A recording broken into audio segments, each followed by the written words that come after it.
सभी को जय हिंद दोस्तों। आप सभी का हार्दिक स्वागत है इंडिया स्ट्रॉन्ग रिएक्शंस पे।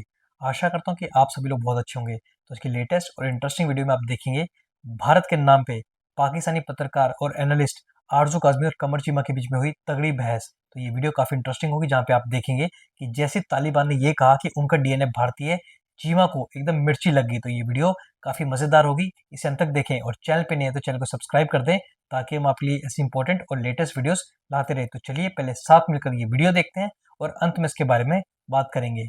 जय हिंद, जय भारत। उस वाक़े के बाद 1 साल बाद उन्होंने नई चार्जशीट में हाफ़िज़ सईद का नाम भी डाल दिया। उन्होंने कहा ओहो, इस वाक़े को तो ग्लोबल वैल्यू नहीं मिली, चले हाफ़िज़ सईद को आ जाओ भाई, तुम्हारा नाम भी हम डाल देते हैं। तो उसका नाम भी डाल दिया।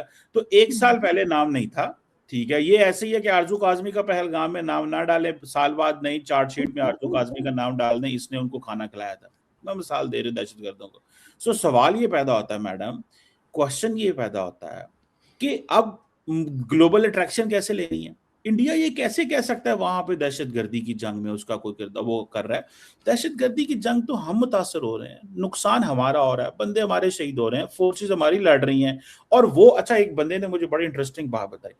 उसने कहा कि बताएं कि इंडिया और अमेरिका की फौज ने दुनिया में कहां पे मिल के काउंटर टेररिज्म ऑपरेशन किया। भाई पाकिस्तान ने तो सीआईए ने या एफबीआई ने या पर उनको पैसा नहीं चाहिए था ना, वो लोग कमा लेते हैं, उनकी ट्रेड चल रही है और कई दूसरी चीजें जिसकी वजह से उनकी इकोनॉमी काफी बेहतर है। सर हम तो पैसे के लिए, दुनिया की कौन सी फौज है जब पैसे के लिए जाती रहती है। सर हम तो अभी नहीं, जरूरत के जमाने से, आपको याद है जॉर्डन वाली जो बात बताई जाती है, जॉर्डन में भी जाकर और वहां पे फलस्तीनियों को हमने मारा था पैसा लेने के लिए। सर ये जो अफगानिस्तान में 20 साल हम जंग लड़ते रहे सो कॉल्ड टेररिज्म की, वो भी हम पैसे के लिए लड़ रहे थे। उसके बाद जब पैसा बंद हो गया, हमने अफगानिस्तान वालों से कहा निकल जाओ यहाँ से, तुम तो सारे के सारे टेररिस्ट हो। एकदम हमारी आंखें बदल गई। सर हम मजबूरी, सर एक सेकंड सर, पता है हमारी मजबूरी क्या है? हम इकोनॉमी पे अपने काम करते नहीं है, और जब नहीं करते तो उसके बाद हमें कोई भी भाड़े के टट्टू की तरह सर हमें फिर जो है बुला लिया जाता है और कहा जाता है कि ठीक है अब तुम यहाँ लड़ो और अब तुम यहाँ लड़ो, अब तुम यहाँ लड़ो।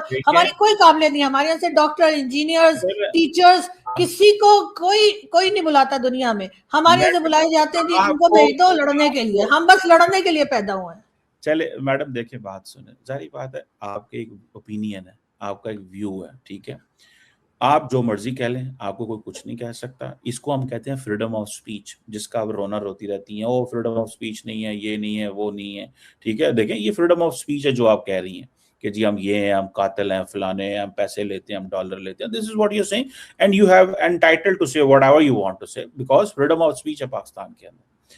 सवाल हम जो बात कर रहे थे कि इंडिया उसमें इन्वॉल्व है और वो अब अफगानिस्तान के साथ इस्तेमाल कर रहे हैं। ये पाकिस्तान की गवर्नमेंट ने अभी प्राइम मिनिस्टर ने बलूचिस्तान में कहा है। आप कहती हैं नहीं, इंडिया भी इन्वॉल्व नहीं है, तालिबान भी इन्वॉल्व नहीं है, हम ही खुद इन्वॉल्व हैं, हम ही बंदे बनाते हैं, हम ही मारते हैं, हम ही पैदा करते हैं और हम इन्वॉल्व हैं, हम सारा कुछ है। सर बलूचिस्तान में तो बॉर्डर भी नहीं लगता भारत का, फिर कहाँ से वो इन्वॉल्व है? वो जो मिसिंग पर्सन्स का इशू है, तो वो कहाँ से उठा के हमारे बंदे ले जा रही है? तो हमारी अपनी स्टेट, हमारी अपनी एजेंसीज उठा के ले जा रही है ना सर लोगों को। और ये जो भारत से जो मोहब्बत है नहीं ना, सर, भारत की मोहब्बत नहीं बोल रही, सॉरी सर, मुझे अपनी कंट्री से मोहब्बत है, मुझे भारत से मोहब्बत नहीं, मुझे अपनी कंट्री से। और अपनी कंट्री में जो गलत हो रहा है वो मैं बोलूंगी सर।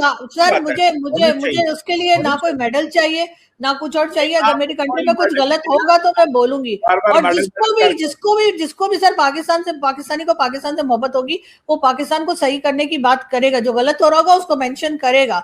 और सर यहाँ पे जो गलत हो रहा है मैं उसी को मेंशन कर रही हूँ। देखिए आप जो कह रही हैं जरूरी नहीं है वो सही हो, और जो मैं कह रहा हूँ जरूरी वो नहीं है वो सही ना हो। ये नहीं है कि जो आप कह रहे हैं वो सच है, लिहाजा ये सोचना बंद कर दें कि जो आप सोच रहे हैं वो सच है। ठीक है, हर बंदे का अपना अपना उसका सच है, अगर वो ठीक है तो दुनिया उसको मानेगी, नहीं तो नहीं। मैं तो सिंपल से एक बात कर रहा हूँ, फ्रीडम ऑफ स्पीच तो इतनी है सर के ईमान मजारी को सिर्फ ट्वीट लगाने के ऊपर 17 साल की जेल कर दी। आप बात ही नहीं करने देती। मैं जरा सा कमेंट करता हूँ, आप फिर कहती है खवातीन बोलती सर मेहमान मैं हूँ ना सर, वो आप मेहमान नहीं है। सिर्फ आप सवाल का मतलब आप जो अगर देखें, आप सारी करी स्टेट ऑफ पाकिस्तान के ऊपर एलिगेशंस लगा रही हैं। आप स्टेट ऑफ पाकिस्तान पे वो एलिगेशंस लगा रही हैं जो भारतीय मीडिया भारत में बैठ के पाकिस्तान के ऊपर एलिगेशंस लगाता है।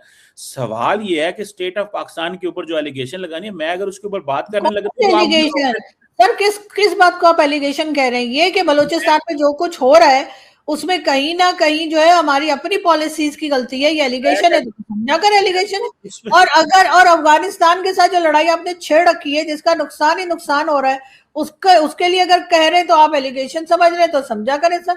और बलूचिस्तान जिसका बॉर्डर ही भारत से नहीं लगता, वहां पर सर वो तमाम काम कर रहे हैं और हम तो बड़े फरिश्ते हैं, वहां कुछ नहीं हो रहा। आप जो है ना, जमीन आपने चाइना को दे दी, उनके लोगों को उठा के ले जाते हैं, मार पीट। डॉक्टर मारंग बलोच को अरेस्ट करके जी उम्र कैद की सजा दे दी, क्यों भाई, किस लिए? यानी हाफिज सईद जो है वो घर में हाउस अरेस्ट है। वो आदमी जो मुंबई अटैक्स में इन्वॉल्व रहा, वो आदमी जो टेररिज्म करता रहा, जिसका नाम यूएन डेजिग्नेटेड लिस्ट में एज अ टेररिस्ट लिखा हुआ है, उसको आपने सिर्फ हाउस अरेस्ट दिया है और वो भी 31 ईयर। और डॉक्टर मारंग बलोच को उम्र कैद दे दी है। मतलब कमाल हो गया, किस तरह के लोग हैं आप। और उसके बाद अगर कोई मेंशन करे तो आप फौरन ही उसको गद्दार के सर्टिफिकेट बांटना शुरू कर देते हैं। मेरा ख्याल है वो बहुत लकी लोग हैं जिनको गद्दारी के सर्टिफिकेट मिलते हैं सर। उससे ये जिस तरह की आपका दिल है आपको मिले, पर आपको मिल नहीं रहा मेरा ख्याल है। नहीं नहीं, मुझे मेडल तो चाहिए भी नहीं सर, आप ही रखें मेडल, आपको मुबारक हो। आप देखें, आई विश कि वो क्या एक वो की शेर है कि पता नहीं मेरे ज़हन में नहीं आ रहा। आई विश कि मुझे पाकिस्तान की स्टेट ही मेडल दे, मुझे दुश्मन के मेडल नहीं चाहिए। और मुझे किसी के भी मेडल नहीं चाहिए सर, मुझे दुश्मन की थपकी नहीं चाहिए, मुझे गवर्नमेंट ऑफ पाकिस्तान और पाकिस्तानी अवाम की चाहिए। मुझे किसी दाएं बाएं गैर आए बहे की नहीं चाहिए सपोर्ट।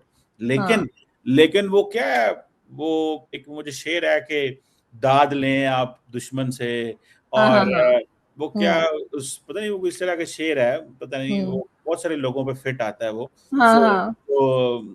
जो इस तरह की जो ऐसे सुखद वर्ग को या पता नहीं कैसे को मर जाना चाहिए, या आप मुझे कह रहे हैं मुझे मर जाना चाहिए। लास्ट यही है कैसे सुखद वर्ग को मर जाना चाहिए, तो सर मैं मर जाऊंगी, कोई फिक्र की बात नहीं है। लेकिन बात सारी ये कि मैं जो बोलती हूँ जो सच्ची बात है वो है, पाकिस्तान का नुकसान हो रहा है और पाकिस्तान के अपने लोगों की वजह से। आप देख लें पिछले 8 मिनटों से मुझे आपने एक सेंटेंस कंप्लीट नहीं करने दिया। देखें 8 मिनटों में पिछले मैं एक कोई बात करना चाहता हूं तो आप मुझे नहीं करने देती। मैं गल कटा दे सा करनी मैडम, ठीक है मुझे तो समझ नहीं आ रही मैंने बात क्या करनी। मैनू पिछली भुल जाती है, अगले जवाब देना मैनू उस तो पहला फिर तुसी होर हमला कर देंदे हो पाकिस्तान दे उत्ते। मुझे पाकिस्तान को डिफेंड करने के लिए हर चीज करनी पड़ती है और आप मुझे सर आपका तो बहुत जान पहचान है अंदर तक लोगों से सर, वो भाई लोगों तक भी सर उनको बोलिए ना कि एक फोटो तो दे दें जरा डिनर की डिशेस कौन सी। मैं देखें मेरी बात सुनिए, मेरी सिंपल सी बात सुनिए। अब आप फिर डिनर पे चली गई हैं, मैं उन की जवाब दिया दे की ना दे। आप पंजाबी में वो कहते हैं मतंजन पका देती हैं, एनालिसिस कम मतंजन ज्यादा, बीच में कुछ 10 किस्म की बातें आप छेड़ देती हैं। अब मैं किन्नू फड़ा तो किन्नू छड़ा, चले मैं अब इसको इस बात को यहीं पे खत्म नहीं कर देता हूँ। अगे 2.5 मिनट हो गए, बहुत ज्यादा टाइम जाया आपने कर दिया लोगों का। तो चले मैडम आपकी मर्जी है, आपने अगर इसी तरह समझते हैं आप देखिए दरअसल आपकी जॉब डिफिकल्ट होगी, पूछें क्यों। लेकिन सर आप लोग एक्सपोज जरूर किएगा भारत को कि वो यहाँ पे गड़बड़ कर रहा है, अगर आपके पास सबूत है तो लेके जाइए। आपकी जॉब डिफिकल्ट होगी। नहीं सर पूछे तो सही मुझसे, पूछे। मेरी कोई जॉब नहीं, मैं किसी के अंडर काम नहीं कर रही। सर आपकी जॉब डिफिकल्ट होगी, पूछे क्यों, मुझे कहना है पूछे क्यों। इसलिए कि पहले आपको करना पड़ता था डिफेंड भारत को, अब आपको तालिबान को भी करना पड़ रहा है। अब आप उनके डीएनए को भी डिफेंड करना पड़, अब तालिबान इंडिया के डीएनए को आपको मिलाना पड़ रहा है। अब क्योंकि देखिए ये आप अपना जॉब डिस्क्रिप्शन बढ़ा रही हैं, मतलब बहुत मेहनत बहुत आगे निकल रही है सर। आपकी काम बहुत आसान है सर, बस एक गेट नंबर 4 पे मक्खन लगाना है और काम हो गया। तो सर आपका काम तो सर बहुत आसान है, मेरा जरा मुश्किल है। आप सही कह रहे हैं। मेरी बात सुनो, हुकूमत Pakistan, government of Pakistan, people of Pakistan, Pakistan का नेशनल इंटरेस्ट, हमारे लिए ये इंपॉर्टेंट। अब कभी एक मुल्क का नेशनल इंटरेस्ट को प्रोटेक्ट करें, कभी दूसरे मुल्क के नेशनल इंटरेस्ट को प्रोटेक्ट, सिर्फ पाकिस्तान की दुश्मनी में आप 10 मुल्कों के नेशनल इंटरेस्ट को प्रोटेक्ट करते रहें, ठीक है। तो ये तो कोई मतलब वो बात नहीं। सर ये फैसला तो देखने और सुनने वाले करेंगे कि किसको कौन किसको सपोर्ट कर रहा है। डेफिनेटली मैं पाकिस्तान को और पाकिस्तान की पब्लिक को सपोर्ट करती हूँ और इसीलिए मैं ये बात कर रही हूँ। मैंने गवर्नमेंट अगर गलत कर रही है तो कर रही है, हम तो बोलेंगे, और अगर मिलिट्री एस्टेब्लिशमेंट गलत कर रही है तब भी हम बोलेंगे। मैं कहता हूँ डॉक्टर साहब, आप, मैं नहीं कह रहा आप सही कर रही गलत कर रही, आप जो मर्जी करें, मुझे उससे क्या लेना देना। मैं सिर्फ इतना कह रहा हूँ कि मल्टीपल मुल्कों के जब नेशनल इंटरेस्ट को डिफेंड करना पड़ जाए और अपने नेशनल इंटरेस्ट को अंडरमाइन करना पड़े तो फिर जॉब तो मुश्किल हो जाती है। चले, ये भी एक जारी बात है। फिर वो जिसे कहते हैं ना, ये भी हुनर है, ये हर एक को अल्लाह ताला ने ये जो है ना ये स्किल्स नहीं दी हैं कि सर देखें। सही बात है, सच बोलने का को अगर आप हुनर कह रहे हैं तो सर बड़ी बात है, और हर एक में हिम्मत नहीं होती झूठ बोलने की। मैं कहता हूं कि जो आपके पास ये जो हुनर है ना, ठीक है, कि तालिबान को डिफेंड करने का और उनके डीएनए को डिफेंड करने का, और सर उनकी मर्जी, वो अपना डीएनए जिससे भी बताए, हमें किस बात की मिर्ची लग रही है, मुझे तो ये समझ नहीं आ रही। अगर वो कह रहे और सबके डीएनए तो हमारा इंडियन है, ये और बात है कि इंडिया वाले हमें मानते ही नहीं है, वो कहते भाई इनसे जान छूटी गए। हम तो कभी तुर्क की औलाद हैं तो कभी अरब की औलाद हैं। सलमान रशीद साहब का क्लिप मैं आपको भेज दूंगी जो उन्होंने मेरे शो में बात की थी, वो देख लीजिएगा। मैंने जो मर्जी कहती रहे, ठीक है, मैं तो सिर्फ इतना कह रहा हूँ, मुश्किल जॉब है लेकिन प्लीज कैरी ऑन, ठीक है। Thank you very much madam. Thank you so much sir, आपके वक्त का बहुत शुक्रिया। दोस्तों आशा करता हूँ कि वीडियो को आपने अंत तक देखा होगा, और जिस तरीके से आरजू काज़मी ने इस चालाक चिड़े हुए चीमा को दमदार और मुंह तोड़ जवाब दिया, वो देखकर आपको काफी मजा आएगा और वीडियो आपको काफी पसंद आएगी। तो वीडियो अगर आपको अच्छी लगी है, इसे लाइक और शेयर जरूर करें, और अपने विचार हमें कमेंट सेक्शन में लिखकर जरूर बताएं। हमें आपके कमेंट्स का इंतजार रहेगा। और एक बार फिर चैनल पे नए तो चैनल को सब्सक्राइब कर दें, ताकि हम अपनी लेटेस्ट और इंटरेस्टिंग डिबेट्स लाते रहे। तो चलिए फिर मिलेंगे ऐसी किसी इंपॉर्टेंट और मजेदार वीडियो में। तब तक अपना ध्यान रखिए। जय हिंद, जय भारत।